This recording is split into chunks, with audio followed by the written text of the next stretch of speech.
Alright, so for the people that struggle with eating,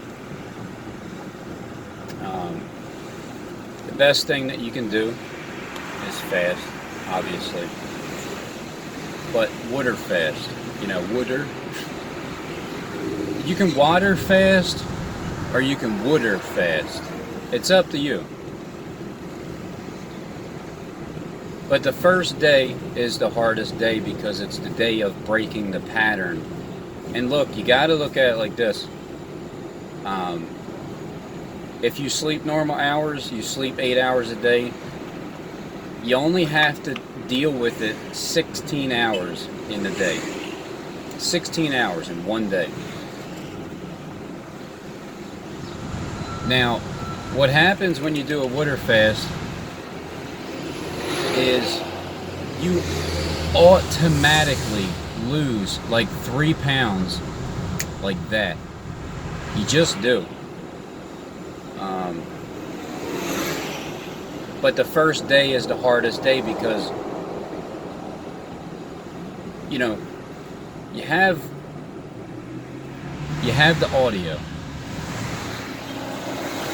that's up in your head. It's up in everybody's head that has ever been created. It's the way it is designed. Negative energy, positive energy just travels around and connects as a circuit, just like a battery does.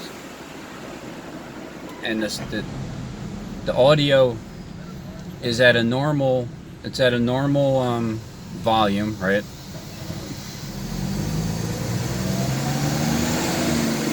But once you know, it's like that was Satan telling me, that reminded me about a breakfast burrito at Wawa right now. It's like,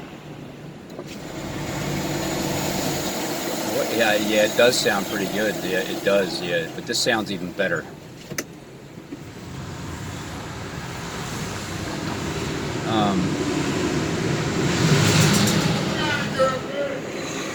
So he'll remind you of what you're not doing. He'll remind you of the pattern that you're breaking. And the more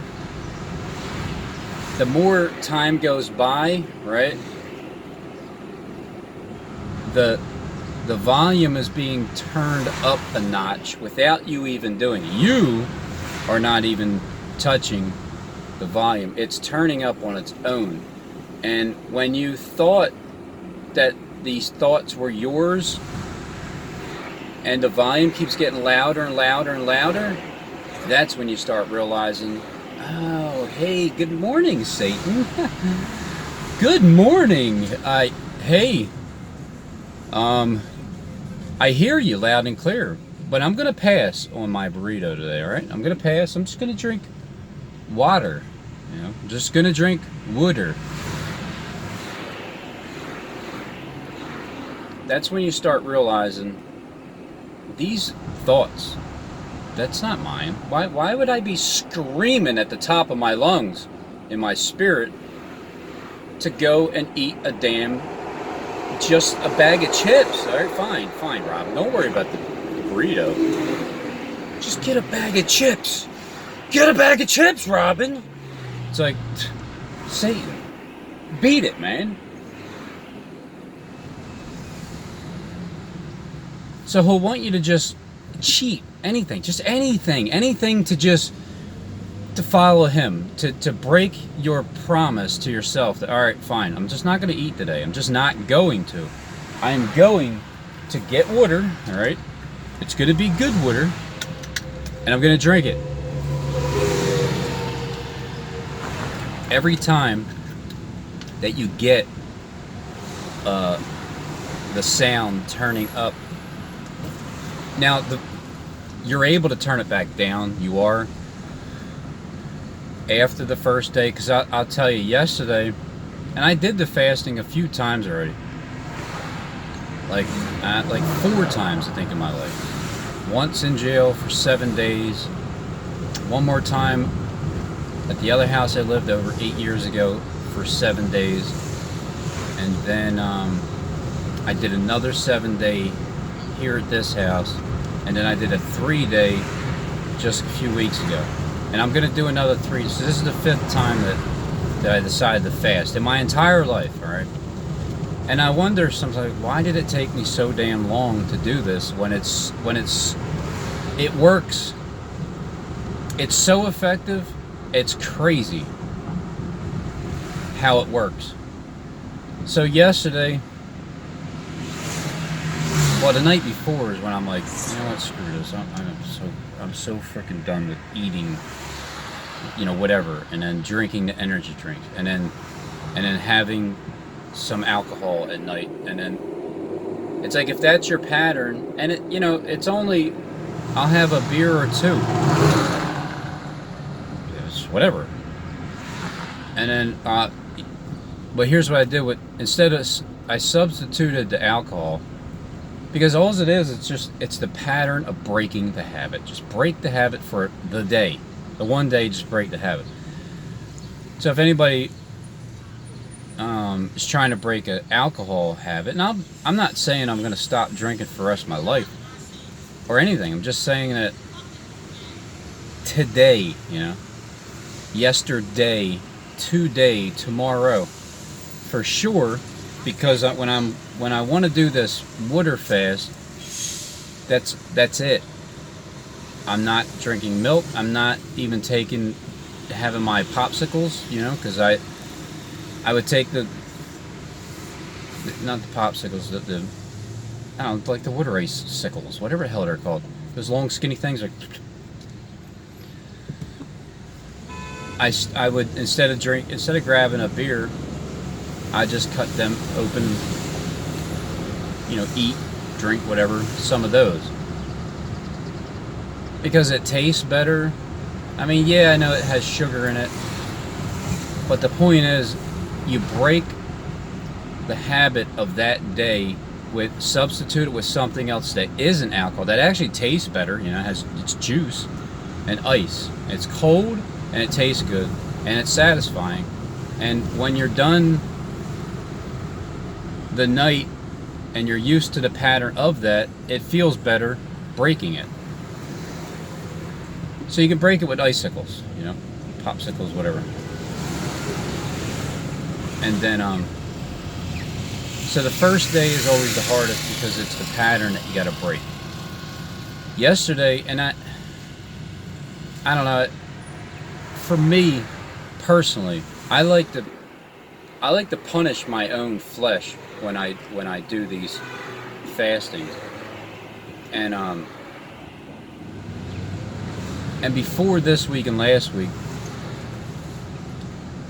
I would work like 6 hours a day, maybe 5 sometimes, 5, 6, maybe 7, maybe 6.5, sometimes 8. But I really didn't have to. But because this week the other guy that works went on vacation, my boss asked me last Monday if I can work 10 hours a day, 5 days a week, coming this week. And I didn't give him a problem. I said, yeah, without even batting an eye. And he was like, what? You're not even going to negotiate anything? Like, nah, it's cool. It needs to be done. Because he didn't bat an eye when I told him how much I wanted a day from what he used to pay me before. So I'm not going to bat an eye when he needs me to do something. So the point is, yesterday, so I worked 11 hours. The day before that, I worked 11 hours because I know that I'm going to be fasting, and I just want to push it to the freaking max to get myself to suffer through it, because it only sharpens you, and I know that's the result afterwards. So pushing yourself to the fullest extreme is the best thing for you mentally, because then once you only have to work 8 hours, it's like, wow, 8 hours is up already? That's the mindset. That's how it works. That is the most effective way of having a healthy mind and being able to just shut up, Satan.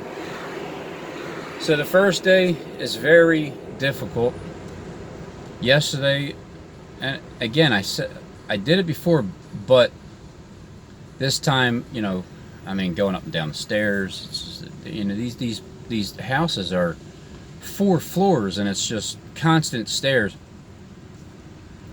So I was pretty worn out yesterday, like just about dead beat, mentally, physically.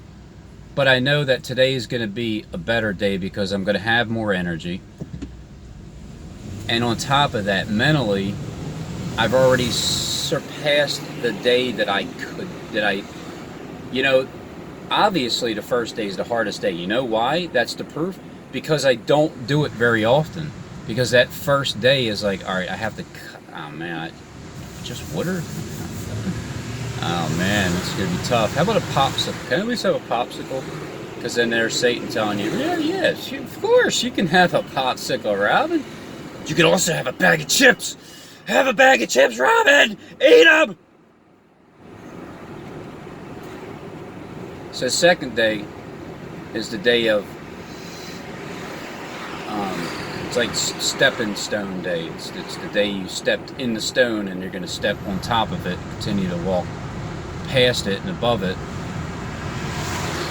And then sometime like 5 o'clock today it'll be 48 full hours of just water. And again, once the second day comes around, the rest of the time flies by.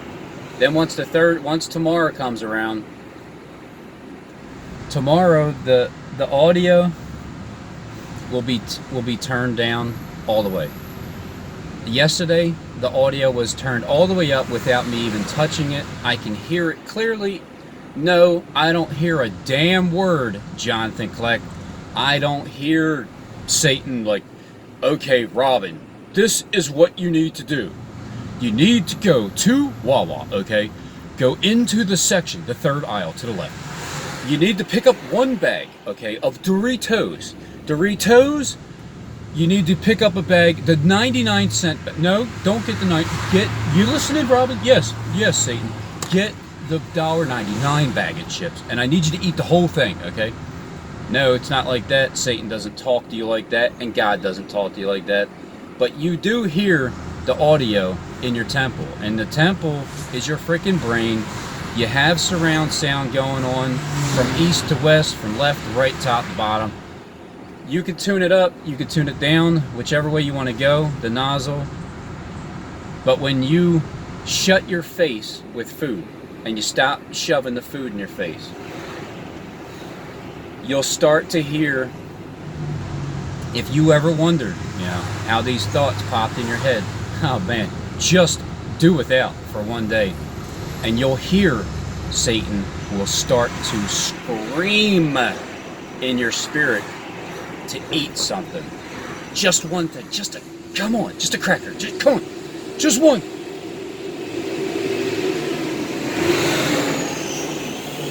And then you get to learn to shut him up because he's just too loud. It's like when you get into your car, and I do not listen to the radio ever. If anything, if somebody's in the car with me, I'll put on something just for them because they're so used to listening to the radio. But a lot of times, even my son, he's always used to listening to something, hearing something, drives in here, it's quiet. At first it was like uncomfortable for him, and my wife too, like, because they're so used to going in, turning the radio up, listening to something, whatever. And so then now it's the quiet ride. I mean, it's the quiet ride. Like when you ride in a bus or an L, and it's like, this is the quiet ride, the quiet bus. Don't you prefer it to be quiet? So when you're in your car and your radio's up, all it is just, like if you're listening to sports radio or the news, it's just talk. And it depends on how much you turn the volume up and what you listen to. And then when you get sick of it, it's like you turn the volume down. All right, I can't deal with it anymore. It's the same thing in your head. You just have to recognize that the thoughts that go on in your head are injected. Negative side of Satan, positive side of Christ. That they're injected thoughts. They're constantly there. You're the one in the middle. You can turn up either one. You want to turn up Christ and start listening to those thoughts more? Well, go ahead. Because as soon as you do that, you drown out Satan. You can only hear one of them louder than the other, because they both come in at the same decibels, and you're the one that decides to turn one of them up or the other one down. Because if you turn the one down, if you turn Satan down, back down to hell where he belongs, then you're automatically turning Christ up. So, or if you decide, if you're turning Christ up, well, you're turning Satan down. Vice versa. So the second day is more rewarding because you've already kicked the habit, the pattern, number one. And then you're also learning how loud Satan can be.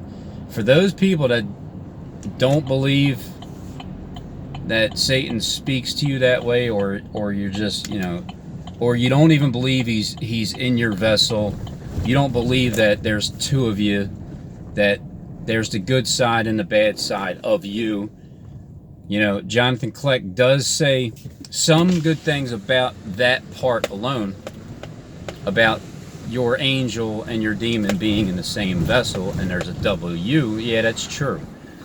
But the rest of the stuff he says it's just perverted, and it lines up with Sodom and Gomorrah. Now, he's not a wicked, evil man. He's just perverted. When you show ball sacks and penises and vaginas and you go over it constantly, and your favorite trump card is, who else in the world shows you that the world's largest penis and vagina is the Vatican Church? Nobody. I know all the symbols. Yay! Hey, we're gonna have. So that's old Klecky boy, right? I don't know what good it does to know the symbols, and if they're all gonna kill us anyway, what good does it do? It just brings on more fear. Is what it does. Like, oh my God, I know what their symbols are in it. That means they're gonna kill us. So it's all a hoax. Kleck is retiring because he was told that he's the Messiah. He knows he's not the Messiah, but he's being told that he's going to be worshipped like the Messiah, and then he can take that and run with it and like, really pretend to be the Messiah. But that's all he can do, is pretend to be. So now the second day is here, and yeah, Satan already whispered to me about the breakfast burrito. Of course it would taste delicious. I already know that. Extra cheese, chicken. Hell yeah. I mean, and then maybe for lunch, he'll get you thinking, plotting out, planning your timing of your eating habits, when you're going to eat. And when you skip, when you skip a meal, he's like, psst, Robin. What, Satan? You forgot to eat, right? I didn't forget, Satan. It's on my mind. I'm just not going to eat. Yeah, but Robin, you do realize how delicious that chicken burrito is, don't you? Yeah, I know, Satan. It's very delicious. I get it. But I'm not eating today. Robin, how about lunch? How about lunch? We'll do lunch. Nah, I'm good. Oh, my God. Robin! Fine. All right, fine, Rob. Fine. No, I'm fine. We'll do dinner. How's that? We'll eat a big steak dinner, all right? We'll go to Fridays, me and you. We'll just sit down and have... Now I'm good, Satan. Oh, my God, Robin, fine. Why don't you just drink a beer? Now I'm good. I don't want... Robin, you're making my life difficult. You really just need to do something. I'm sorry. I'm sorry, Robin. You don't need... You don't need... Just a bag of chips. A bag of chips, Robin. Hey, Satan, F off, all right? Get the frick out of here. Look, Satan.